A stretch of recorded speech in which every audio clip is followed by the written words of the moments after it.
நம் நிலை என்ன? இந்த நொடியில் நமக்கு மரணம் ஏற்பட்டால் நம் நிலை என்ன? நான் சேர்த்து வைத்திருக்கக்கூடிய சொத்து, எனக்கு இருக்கக்கூடிய பதவி, என்னிடத்தில் இருக்கக்கூடிய அதிகாரம் எனக்கு உதவி செய்யுமா? நிச்சயமாக உதவி செய்யாது. நான் மரணித்து விட்டால் என்னுடைய பெயர் கூட எனக்கு சொந்தம் இல்லை. நான் இறந்து விட்டேன் என்றால் மையத்தை குளிப்பாட்டி விட்டீர்களா? மையத்தை எப்போது தூக்கப் போகிறீர்கள்? மையத்தை எங்கே அடக்கம் செய்ய போகிறீர்கள் என்றுதான் கேட்பார்களே தவிர, என் பெயரை சொல்லி முஹைதீன் பக்ரியை எப்போது தூக்கப் போகிறீர்கள், அவரை எப்போது குளிப்பாட்டப் போகிறீர்கள் என்று யாரும் சொல்ல மாட்டார்கள். என்னுடைய மகன் என்னுடைய தகப்பனை எப்போது குளிப்பாட்டப் போகிறாய் என்று தகப்பன் என்று சொல்ல மாட்டான். என் மனைவி கணவன் என்று சொல்ல மாட்டாள். எந்த உறவுகளும் இருக்காது. என் பெயரும் சொந்தம் கிடையாது. நான் ஆசை ஆசையாக செலவு செய்து வைத்திருக்கக்கூடிய ஒரு பேனா, 5 ரூபாயா, 50 ரூபாயா, 500 ரூபாயா, 5000 இருக்கட்டும், இந்த ஒரு பேனா நான் பாசமாக வைத்துக் கொண்டிருந்தேன், அன்பாக வைத்துக் கொண்டிருந்தேன், அதை விருப்பமாக வைத்துக் கொண்டிருந்தேன். இறந்ததற்கு பிறகு என்னுடைய தகப்பன் வைத்திருந்த பேனா இது, இதையும் சேர்த்து அடக்கம் செய்யுங்கள் என்று சொல்வானா? என்னுடைய தகப்பன் சொல்வா? என்னுடைய மகன் சொல்வானா? என்னுடைய மகள் சொல்வாளா? என்னுடைய மனைவி சொல்வாளா? அப்படியே அடக்கினாலும் அதை நான் பயன்படுத்த முடியுமா? யோசித்து பார்ப்போம். துன்யாவின் மீது அவ்வளவு பாசம், அவ்வளவு ஆசை, அவ்வளவு ஹுப்பு நமக்கு. ஏதோ சேர்த்து வைத்த அத்துணையும் கொண்டு போவது போன்று, அதற்காக இரவு பகல் என்று பாராமல், ஹராம் ஹலால் பேணாமல், எப்படி இருக்க வேண்டும் என்று கூட சிந்திக்காமல் வணக்க வழிபாடுகளை தூக்கி எறிந்து விட்டு முழுக்க முழுக்க இந்த உலக வாழ்க்கைக்காகவே சேர்த்து கொண்டே இருக்கிறோமே, அதிலேயே சிந்தனையை செலவு செய்து கொண்டிருக்கிறோமே, இவைகள் உதவி செய்யுமா? திடீரென கீழே விழுந்தேன், மௌத் முடிஞ்சு போச்சு. நன்றா தனங்க பேசிக்கிட்டு இருந்தார். என்னங்க ஆச்சு? என்ன ஆச்சு? முடிந்தது. மலேசியாவில் உள்ள விமானத்தை பற்றி கேள்விப்பட்டோம் அல்லவா? பரபரப்பாக பேசப்பட்டது அல்லவா? என்ன கற்பனையில் வந்திருப்பார்கள் அவர்கள்? 200க்கும் மேற்பட்டவர்கள் இருந்தார்களே, என்ன கற்பனையிலே மிதந்திருப்பார்கள். இந்த பொருளை கொண்டு போய் இப்படி கொடுக்க வேண்டும், இந்த வியாபார இடத்தில் கொடுக்க வேண்டும், இத்துணை லாபங்களை பெற வேண்டும், என்னுடைய மனைவிக்கு இதை போட வேண்டும், என்னுடைய குழந்தைக்கு இப்படி போட வேண்டும், என்னுடைய குழந்தையினுடைய திருமணத்தை இப்படி நடத்த வேண்டும், என்னுடைய வீட்டை இப்படி அமைக்க வேண்டும், இந்த வாசலை இப்படி செய்ய வேண்டும், இந்த லைட்டை போட வேண்டும். எல்லா கற்பனைகளையும் மிதந்து கொண்டு இருந்தவர்கள் கடலில் மூழ்கடிக்கப்பட்டார்களா இல்லையா? இது நமக்கு ஒரு படிப்பினையா இல்லையா? அந்த 200க்கு மேற்பட்டவர்கள் இருந்தார்களே, அதில் நான் ஒருவனாக இருந்தால் என்னுடைய கற்பனை என்ன? யோசித்து பார்ப்போம்.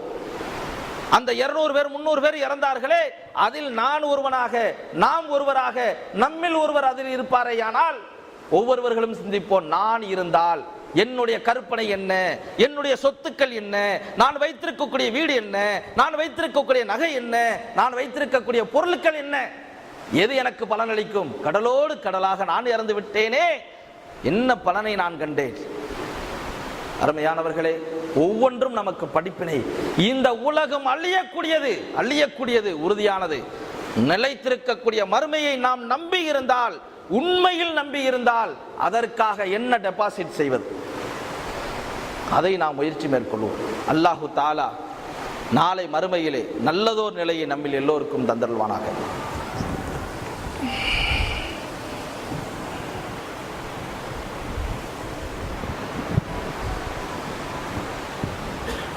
إن الحمد لله نحمده ونصلي على رسوله الكريم ربنا ظلمنا أنفسنا وإن لم تغفر لنا وترحمنا لنكن. கண்ணியத்திற்குரியவர்களே, நாம் மரணித்து விட்டால் நம்மை பின்தொடரக்கூடியது 3 விஷயங்கள், நம்மில் எல்லோருக்கும் தெரிஞ்ச விஷயம். அதற்காக நாம் டெபாசிட் செய்வோம். நிரந்தரமான தர்மம். நிரந்தரமான தர்மத்தை நாம் என்ன டெபாசிட் செய்திருக்கிறோம்?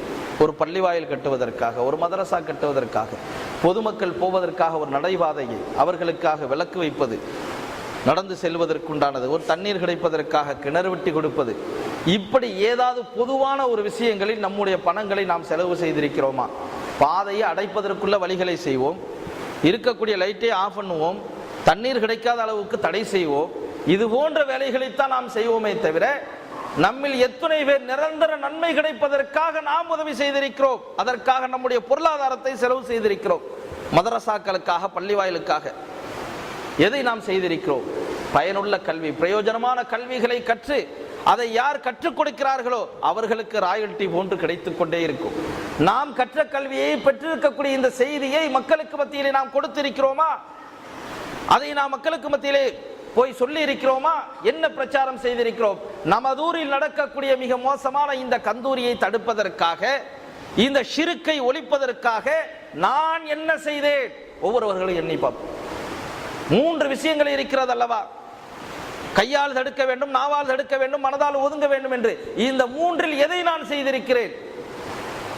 ஈமானின் மிக மிக பலகீனமான நிலையில் இருக்கக்கூடிய ஒதுங்கக்கூடிய நிலை கூட நம்மிடத்தில் இருக்கிறதா? ஒதுங்குவது என்றால் அதில் செய்யாமல் இருப்பது என்றல்ல.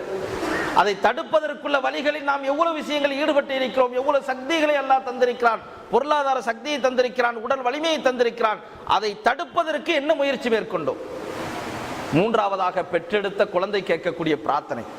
என்னுடைய மகன் டாக்டராக வேண்டும், இன்ஜினியராக வேண்டும், பல்வேறு துறைகளில் செல்ல வேண்டும் என்று நான் ஆசை என்னை அவனை படிப்பதற்கு நான் அவ்வளவு முயற்சிகளை மேற்கொள்கிறேன். ஐவேளை தொழுகை கிடையாது, ஜும்மா கிடையாது, எந்த வணக்கமும் கிடையாது.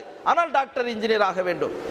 நான் மரணிக்கக்கூடிய அந்த நேரத்தில் அவன் எப்படி பிரார்த்திப்பான்? மரணித்ததற்கு பிறகு என்ன பிரார்த்திப்பான்? இந்த கிழவன் சாகினால் இருக்கக்கூடிய சொத்துக்கள் நமக்கு கிடைக்குமே என்று பிரார்த்திப்பான் என்னுடைய மகன்.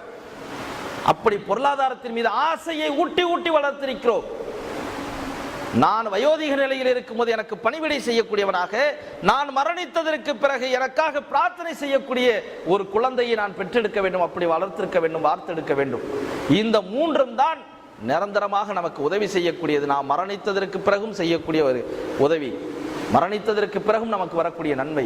அதிலே நாம் டெபாசிட் செய்வோம், அதிலே கவனம் செலுத்துவோம். ஈருலக நன்மை நமக்கு கிடைக்க வேண்டும் என்றால், மறுமைக்காக நம்மளுடைய வாழ்க்கையை அமைத்துக் கொண்டால் நிச்சயம் மரணமும் உண்டு, மரணத்திற்கு பிறகு வாழ்க்கை இருக்கிறது. அந்த வாழ்க்கை நிம்மதியான வாழ்க்கையாக இருக்க வேண்டுமா அல்லது நிம்மதியற்ற நிலையா என்பதை இந்த உலக வாழ்க்கையிலே நாம் செய்யக்கூடிய அமல்களை பொறுத்து தான் இருக்கிறது. எனவே அருமையானவர்களே, உண்மையாக மறுமையை நம்பி செயல்படக்கூடியவர்களாக என்னையும் உங்களையும் அல்லாஹ் ஆக்கியல்வானாக. இன்னல்லாஹ யஅமுருக்கும் பில்-அத்லி வல்-இஹ்சானி வ ஈதாஇ ذில் குர்பா வ இன்ஹானில் ஃபஹ்ஷாஇ வல் முன்கர் வல் பகி யஇதுக்கும் லஅல்லக்கும் ததக்கரூன். ஃபலதிக்ருல்லாஹி அக்பர்.